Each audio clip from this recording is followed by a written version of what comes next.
extraño en cuanto al manejo de la crisis que ha generado la pandemia, porque no toda la culpa es del virus ni toda la responsabilidad debe recaer sobre el personal médico y sanitario en general. Acompáñame a revisar algunas aristas desde la perspectiva de la planificación y coordinación de políticas públicas. Hola, bienvenidos. Soy el profesor Samuel Escarpato y quiero hablar con ustedes de algo que nos ocupa y nos preocupa absolutamente a todos, que creo que puede servir de ejemplo sobre lo que no se debe hacer por parte de naciones que aún no han terminado de salir de la crisis sanitaria y del colapso socioeconómico al que nos ha sumido dicha crisis. Me encuentro en el norte de Italia, por lo tanto quiero hablarles con el testimonio de quien ha vivido esta crisis en el epicentro o en uno de los peores epicentros mundiales. Luego de Italia, el resto de los grandes focos en torno a los que se ha desarrollado la pandemia en otras partes del mundo han estado mucho más prevenidos por lo menos noticiosamente de lo que esto significa. Muchos no dudamos que el origen epidémico haya provenido de China, por lo menos en cuanto a la masificación. Sin embargo, algo está sucediendo entre naciones y a lo interno de muchas naciones que, aún a sabiendo de la enorme probabilidad de que esto se convirtiese en una pandemia, no se tomaron medidas a tiempo. Por medidas me refiero a las acciones de intervención por parte de las instituciones públicas para prevenir, mitigar, contener y compensar el desbalance, especialmente socioeconómico, que esto iba a acarrear. Vamos a retroceder en el tiempo. Si justo terminando diciembre del 2019 ya se conocían importantes casos, se había manifestado una preocupación relativamente pública al respecto, y si los sistemas de inteligencia de tantas naciones son tan eficientes para muchas otras cosas, ¿por qué esto no se difundió? Algo está pasando. Vean, durante toda la primera quincena de enero del 2020 ya se conocían los posibles riesgos asociados a la epidemia antes que fuese pandemia. A mediados de enero se titubeaba en la Organización Mundial de la Salud de que esto pudiese declararse o no potencialmente como pandemia. A finales de la tercera semana de enero, todas las delegaciones y gobiernos signatarios sabían que esto se iba a convertir en una pandemia. Supongamos que la fecha oficial de la declaratoria de pandemia y los riesgos que deben ocuparnos en cuanto a gerenciar y atender esta crisis, ¿por qué algunas naciones tardaron un mes, mes y medio y 2 meses para acordar y acometer medidas de contención y aún de prevención en la transmisión del virus? Algo muy raro está pasando. En este momento no me interesa saber si fue premeditado, si todo esto es un caos controlado para desmovilizarnos y que se recogieran, no sé, los chalecos amarillos en Francia, o los movimientos proconstituyentes en Chile, o los que estaban a punto de hacer otro Ocupa Wall Street en Estados Unidos, o los que presionan porque caiga el gobierno de Maduro en Venezuela, o el sobreendeudamiento del Estado italiano desde hace más de 2 años y que esto estaba por reventar y extrañamente no reventó en el año 2019 o lo que sea. En este momento eso no me ocupa. Quiero hablarles de otra cosa. Si en diciembre para algunos era cierto y para otros era una sospecha de que este virus tenía comportamiento similar a grandes focos epidémicos que se dieron en años recientes, en el Medio Oriente en el 2015 y en la misma China y otras partes cercanas a China entre el 2002 y sobre todo el 2003. Les decía que algo muy raro está pasando, porque al menos acá en Italia hay muy buenos investigadores y un sistema de salud muy bueno. Hay un médico italiano de nombre Carlo Urbani que él sirvió como virólogo en Vietnam justamente en la enorme crisis 2002-2003 y hay una gran cantidad de publicaciones científicas que nos habla de algunos descubrimientos sobre el comportamiento del virus para ese entonces y sobre las medidas de prevención y de contención que debían tomarse al respecto. Efectivamente, Vietnam las tomó en cuenta, pero lamentablemente el doctor Urbani falleció en cumplimiento del deber. Por eso en Vietnam se le conoce como un héroe a este médico italiano. Existe tanta literatura científica arbitrada, incluso indexada, que tú puedes conseguir en muchos buscadores científicos acreditados que nos hablan del comportamiento de este virus y de las acciones e intervenciones públicas que los gobiernos deben o deberían acometer para, repito, prevenirlo o al menos contenerlo. Entonces, si en los últimos 15 a 20 años esto se ha avisado tantas veces y se ha estudiado tanto, ¿por qué lo hemos dejado pasar de esta manera y hemos permitido que la epidemia se convirtiese en pandemia? No hablemos de las medidas de compensación socioeconómica, porque esas no hubiesen sido tan necesarias si hubiésemos tomado las previsiones muy a tiempo. Se ha hecho toda una suerte de consejos sobre cuáles deberían ser las medidas que, lejos de ayudarnos a contener rápidamente la pandemia, en algunos momentos se ha complicado la situación. Aquí, en el norte de Italia, se complicó muchísimo. Pero sigo teniendo más preguntas que respuestas. O sea, tengo derecho a que me digan las cosas. Aparte de ser ciudadano venezolano, también soy ciudadano italiano. Y tengo derecho a que mi gobierno o mi otro gobierno me diga la verdad, me diga qué está pasando. ¿Por qué se echa culpas al mundo entero cuando Italia tenía un déficit antes de iniciar la crisis cercano a 37 millardos de euros acumulado en los últimos 10 años solo en el sector salud? No me lo han contado, yo lo he visto. Hospitales desmantelados, edificaciones hospitalarias absolutamente vacías y que luego del peor momento de la crisis que pensaron en reacondicionarlo. ¿Tendrá eso que ver? Déficit de más de 7.000 médicos y de más de 11.000 o 13.000 enfermeros o enfermeras. ¿Por qué en el momento de iniciar la crisis, para una población de 60 millones de habitantes, contábamos nada más con 5.000 respiradores, mientras que Alemania, con una población de 80 millones de habitantes, para el momento de iniciar la crisis, contaba con 28.000 respiradores? Y si tú haces una proyección logarítmica, que estando 4 veces más preparada, tiene 10, 15 o 20 veces más probabilidad de contener el riesgo de que se te mueran esos pacientes porque tienes más respiradores, ¿tendrá algo que ver? Otra cosa, se fijaron que la mayor parte de los casos, al menos aquí en Italia, se concentraron en el norte. El norte es más industrializado, pero sobre todo es más contaminado. La mayor contaminación atmosférica en toda Europa se concentra aquí. Y obvio, nos da mucho que pensar, porque si uno de los principales antecedentes o factores de riesgo son las complicaciones respiratorias, imagínense la población que aquí tiene años, décadas, viviendo en medio de la mayor contaminación atmosférica persistente en toda Europa. Por eso les decía que no toda la culpa es del virus y no estamos viendo la situación en su justa magnitud.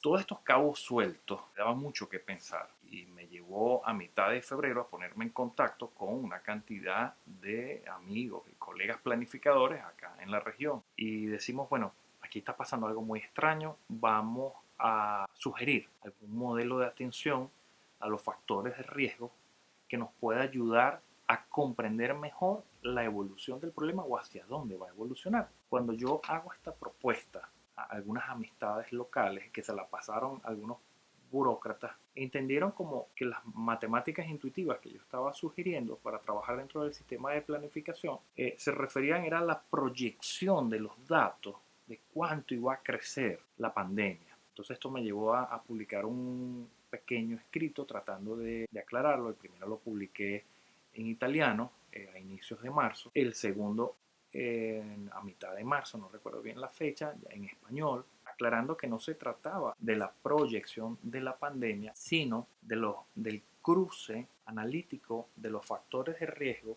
que pudieran disparar dicha pandemia. Es decir, aguas arriba en la corriente de contaminación. Y para eso sugerí tomar el modelo de análisis crítico de las posibles rutas de contaminación que se utiliza en el transbordador espacial o en la Estación Espacial Internacional. Cuando un astronauta va a estar muchos días, semanas y hasta meses dentro de una cápsula espacial, no puede darse el lujo de haber dejado colar algún factor de riesgo o por lo menos no controlarlo. Entonces sugerí tomar ese modelo junto con las matemáticas intuitivas para trabajar con análisis predictivo de la posible ruta de contaminación. No solo geográficamente, me refiero a los factores de riesgo. Se estaba tomando esto muy a la ligera, sumamente a la ligera, porque ya había literatura suficiente y publicada con 1 o 2 meses de anticipación que nos indicaban el comportamiento o el posible comportamiento que iba a tener tanto el virus como los organismos que se contagiasen con este virus. Le doy algunos ejemplos dentro de algunas medidas de prevención que se confunden con algunas medidas de contención. Mientras algunos especialistas nos decían que era importantísimo el uso de la mascarilla para todo el mundo, en algunos medios de comunicación, especialmente en redes sociales, nos repetían insistentemente que era solo para aquellas personas contagiadas y para el personal médico. Y dejamos por fuera ese grueso poblacional asintomático, a mi juicio, la población más peligrosa, porque son los vectores, los multiplicadores, y es la población que dejamos más descuidada en el sentido de la contención y la prevención. Era la población más riesgosa, no por ser la que tuviera la mayor vulnerabilidad o capacidad de enfermarse, sino la que estaba en mayor capacidad de enfermar a otros. Estoy hablando de 2 meses atrás. Y todavía, a este punto, hay sectores sociales que todavía no lo han comprendido, mientras que en otra parte del planeta la curva de aprendizaje se consolidó suficientemente rápido. Le estoy hablando de países que están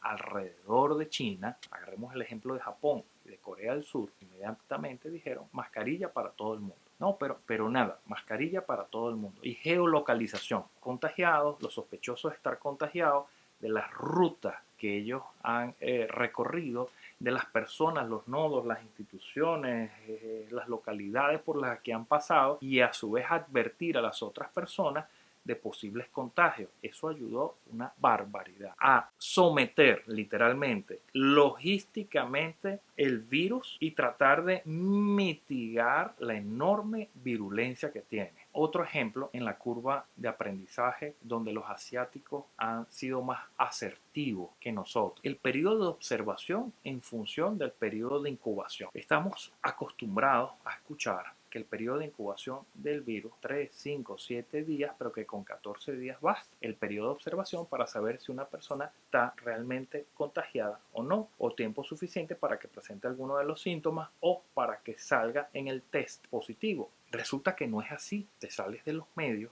y vas a la fuente, insisto, suficiente literatura científica publicada. Y ya nos advertían, luego de finalizar la primera semana de febrero, que han conseguido casos donde el periodo de incubación sobrepasaba los 20 días, llegó a los 21 días. Luego publicaron a mediados de febrero que encontraron periodos de incubación de 24 y 27 días. Entonces el periodo de observación no puede seguir siendo 14 días. Decía yo en febrero. Y pues resulta que en todo marzo y lo que va de abril, en el momento que hago este video, todavía algunos países de manera irresponsable, sus conductores siguen diciendo que el periodo de observación son 14 días. Es un grave error. Nosotros no estamos trabajando bien la curva de aprendizaje. Los latinos en general, incluyendo España, incluyendo Italia, incluyendo Francia, por supuesto toda Latinoamérica. Nosotros somos más vivos, más despiertos, más vivarachos, pero los asiáticos, créanme, son menos pendejos que nosotros y saben muy bien cómo consolidar en días una curva de aprendizaje. Y nosotros todavía debatimos que esto es así, que esto no es así, que no me parece. Es cuestión de que me parece o no me parece. Si bien tenemos modelos intuitivos, también tenemos que trabajar con datos sólidos y cruzarlos. Y a partir de ahí generar nuevos modelos sin dejar la data sólida.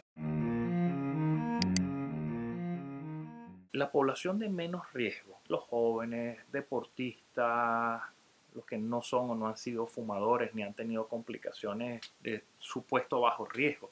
Yo las cuidaría porque ahí está la cura, ahí está la vacuna o por lo menos la terapia. Obvio, una persona que se haya enfermado y se haya recuperado también solita, allí está la clave. Es en alguna parte de su plasma sanguíneo, es en alguna parte de sus células madres, no lo sé. Ahí está la clave, creo, intuitivamente. Algo me dice que ahí está la clave. Mejor todavía, si una persona que está dentro de un grupo familiar, todos contagiados, menos esa persona que ha sido de manera natural tan resistente, tan inmune al virus, ahí está la clave. Es la población que más hay que atender.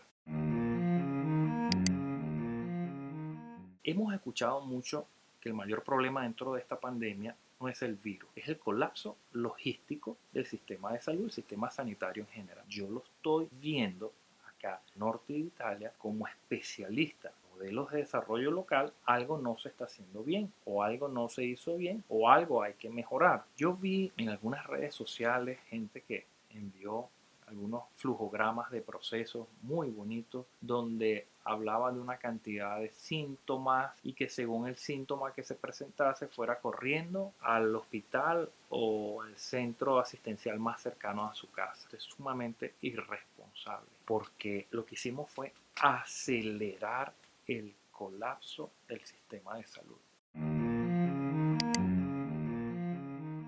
La mayor población de riesgo, a mi entender, no son las personas de la tercera edad, es el personal médico, sanitario en general. Son a quienes tenemos más expuestos, más agotados, más estresados, entre otras razones, porque nunca tomamos a tiempo una medida básica, que era separar geográficamente los centros hospitalarios y aislar a aquellos que atendiesen pacientes con el virus. Entonces, hemos tenido la creencia de que el principal foco o posible foco de contaminación gira en torno a una concentración de personas en un campo de fútbol, como de manera irresponsable se permitió en algunas partes de Europa, culto religioso, alguna fiesta, de manera irresponsable se ha permitido. ¿Okay? Hemos creído que ese es el mayor o el peor foco o la mayor posibilidad. Resulta que hemos trasladado el mayor o el peor foco a los hospitales. Entonces, nuestro personal médico, enfermeras, enfermeros, paramédicos, rescatistas, bomberos, policías, los aseadores en el hospital, qué personas tan importantes y que no nos deteníamos ni siquiera a saludarlos. Qué personas tan importantes. Ellos y todo su entorno familiar, ¡boom! La bomba. Me estoy explicando lo que hicimos inconscientemente. Entonces, ¿cómo es posible que existan tantos manuales, contingencias, naciones que están preparadas para tremendos terremotos, erupciones volcánicas, tsunamis? Tengamos manuales de todo tipo, pero que esto nos haya agarrado desprevenidos y que no trabajamos el mínimo de planificación, el mínimo de organización. Pasamos a responsabilizar a los médicos de la logística cuando no es su especialidad. Me estoy explicando. Los sobrecargamos de responsabilidad todo el personal sanitario. Y esto es un absurdo. Yo pasé a comunicarme, les decía, con una cantidad de conocidos que luego pasaron a comunicarse a su vez con una cantidad de burócratas locales y regionales a ver qué podíamos hacer al respecto. ¿Y saben por qué no tuve eco, no tuve la receptividad, no conseguí gente con quien conversar estas cosas? Porque estaba desmantelada la investigación científica. Las oficinas de planificación en la mayoría de nuestros organismos no existen. Se dedican solo a presupuestar, financieramente me refiero. Planificación científica no existe en la mayoría de nuestros organismos, por no decirle todos.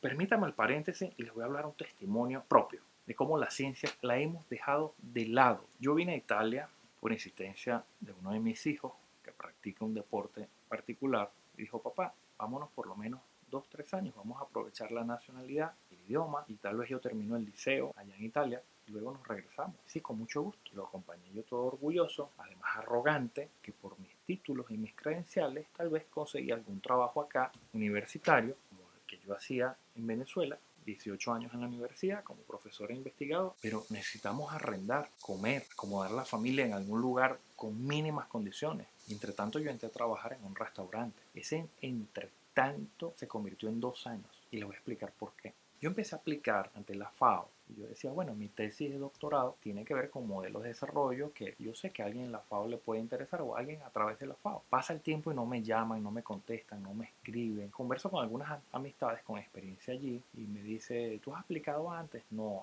¿Has trabajado antes allí? No. La primera vez, sí, claro. ¿Tú tienes más de 40 años de edad? Sí. Está difícil que te llamen. ¿Pero por qué?